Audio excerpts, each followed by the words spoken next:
Welcome to Heaven Awaits. My name is Leigh, and I narrate stories that change lives. From near-death experiences that offer a glimpse beyond the veil, to raw, personal testimonies of people who found God when all hope seemed lost. These are encounters with the divine, told from the heart. If these stories move you, please like, subscribe, and tap the bell. It's free, and it helps others discover the hope you've found. Grab a coffee or tea, settle in, and join me for today's powerful journey. When I was a child of 6 years old, we lived on an 80-acre farm in Indiana, my sister, me, and my parents. We had 5 acres of yard to play in around the house. My sister and I slept in bunk beds in my parents' bedroom. I slept on the top bunk all the time. A lot of mornings when I woke up early, I would climb down, walk over to my parents' bed, and get on my knees at the foot of the bed to look out the window. I enjoyed watching the birds chirping and flying around the trees near our driveway. Occasionally, I would see a rabbit and cat running by as well. We had this one very large maple tree right by the driveway that was approximately 100 feet away from that window. To me, I always thought it looked like a spooky tree because it was half dead with very few leaves. I used to play under that tree with my toy trucks and cars a lot, until the day that this experience happened. I never played there again after that. One morning when I got up early, I was on my knees at the window. Everything seemed normal like it always was, with the birds and everything else going on outside. But for some reason that day, I was looking at the shadow on the ground that the spooky tree was making. I knew it was not the tree doing this, but that shadow started moving. I couldn't understand how it could move like that. All of a sudden, that shadow rose up from the ground into the form of what we might call shadow demons. There were 2 of them standing there looking toward me in the window. I had no idea what those things were at the time, and all I could feel was that I was very scared of what I was seeing. I saw no body parts, fingers, or faces showing out of their robes of black and under their hoods. No face, only black nothingness. Suddenly, they spoke to me, and somehow I could hear what they said in my head, but not with my ears, because the window was closed. There was no way for me to hear them with my ears about 100 feet away. One of them was saying to me in a very deep, scary voice, "John, come out and play with us. We want to play." I couldn't understand how they knew my name. It scared me a lot. Right away, I looked at my parents in the bed sleeping, because I wanted them to wake up and see the very same thing I was seeing. I yelled and screamed at them to wake up, but for some reason, they never woke up, and I have no idea why, because I said it loud enough they could have heard me. After they never woke up, I looked back out, and the figures were still there, saying, "John, come out and play." I shook my head, "No," and started crying, got down from the window, and ran into the living room to watch cartoons on TV. I never set foot outside that whole day because I was too afraid those black things were still out there, and they might get me. The very next day, it all happened again. The same thing, and in the same way. I was so scared and actually just bawling my eyes out. The tears were flowing like a dripping faucet because they had come a lot closer to the window than they were before and were still telling me to come out and play. Again, I ran into the living room, turned on the TV, and stayed in the house. The very best way I can describe those things to anyone is from the movie Ghost. The shadow demons shown in that movie were exactly the same things I was seeing when I was a kid, 100% the exact same things. I don't know how they came up with the idea to make those demons look so much like what I saw. It made me wonder if whoever made that movie might have seen the same things I was seeing at one time in their life. Anyway, here we go into the 3rd day, and this was the very last time I saw them, with good reason, which I will explain now. I got up and went to the window.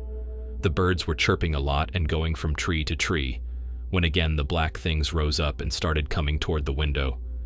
This time they were a lot closer than ever before, more than halfway between the tree and the window. I looked at my parents and screamed as loud as I could at them to wake up because they had to see this. That's all I wanted them to do. Again, my parents never moved and never woke up. As I was looking at my parents, all of a sudden, I noticed the room felt weird. It was like the air seemed to change to a feeling of static electricity all around me, and I noticed I could not hear the birds chirping anymore.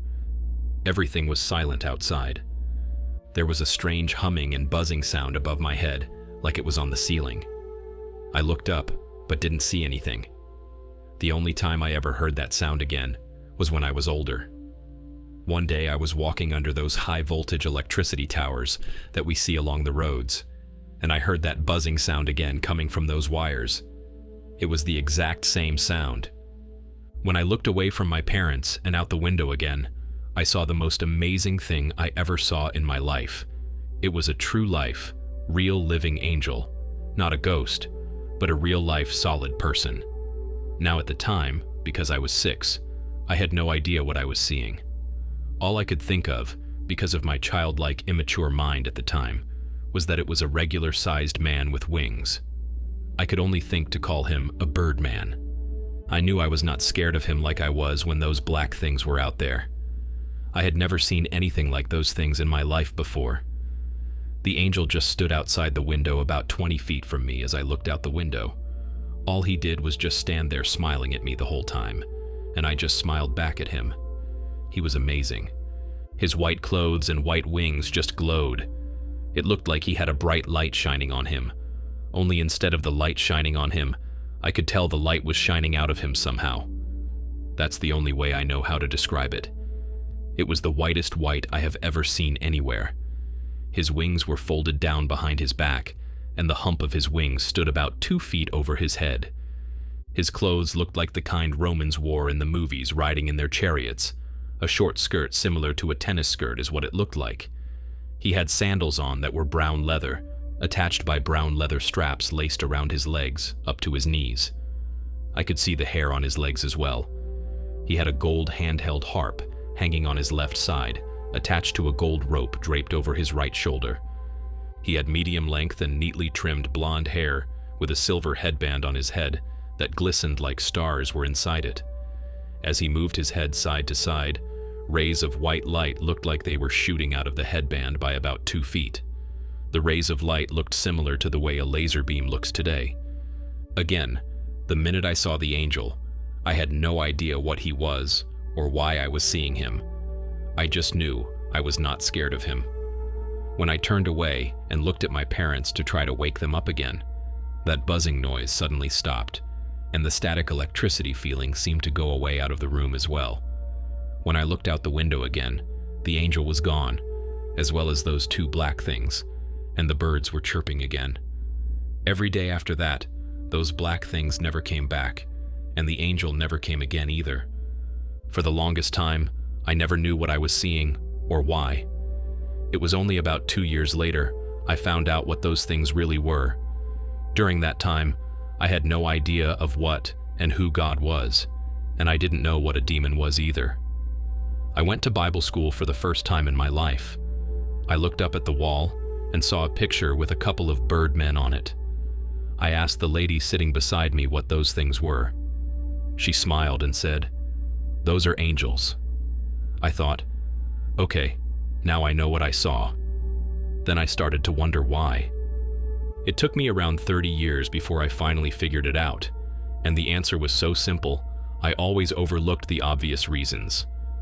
During those 30 years, I kept thinking about it off and on, so I started calling several churches, hoping they might have an idea why an angel would show itself to me. But nobody really ever had an answer for me. Then I thought, okay, if nobody knows from the churches around here, then the only person who might really know would be the Pope at the Vatican. So, I asked information for the number and called. The lady who answered couldn't help me at all. I kept telling her this is very important. Just let me talk to the Pope. I need to know why I saw an angel. But she said I could not talk to him, so she transferred my call to a different office there, and they didn't give me any answers either. So, I hung up. The call only lasted about 10 minutes, but that call was a major mistake on my part, because I didn't know that call was going to cost me $743. I still have that bill here in my files. I know better than to ever do that again. But I was desperate for an answer. When it came around to about 30 years later, one day, when I was thinking about it all again, all of a sudden, the answer just came to me.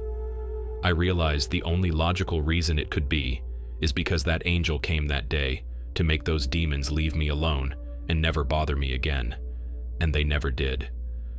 To sum it all up, I know I can't prove any of this to anyone, and I am not trying to. I just wanted to try to let as many people know what I know and have been shown with my own eyes. That experience has changed my whole life for the better without realizing it, and my only hope is that by telling my story, it might possibly change other people's lives for the better as well. I know as well as anyone would what my eyes saw on those days. And it might be very similar to what others are going to see in heaven as well, when their life is over. All I know is all those things were proven to me at a very innocent time in my life. Except now, I know the truth that angels do exist. I can't even question it. They are, without a doubt, watching us whether we know it or not, because that one was definitely watching over me on those days when I was a child. So, as for me, I know angels exist, and to me, that also has to mean heaven is real, and that also has to mean to me, God and Jesus are more real than anyone we can even imagine. I am 71 years old now, and at any time when I wish to go back into my memories and remember those days and everything that happened, like I am doing now, it still all comes back to me, and I can still picture it as if it all happened yesterday. Absolutely the most amazing thing that's ever happened to me in my life. I can't wait till the day comes when I can go to heaven. I know it's going to be the most amazing place I have ever seen, but I am glad I never had to die to see the things I have seen already. Otherwise, I would not be able to tell anyone what I know. That does it for today's experience. As always, let me know what you thought in the comments section below. Until next time, stay safe and continue to be blessed.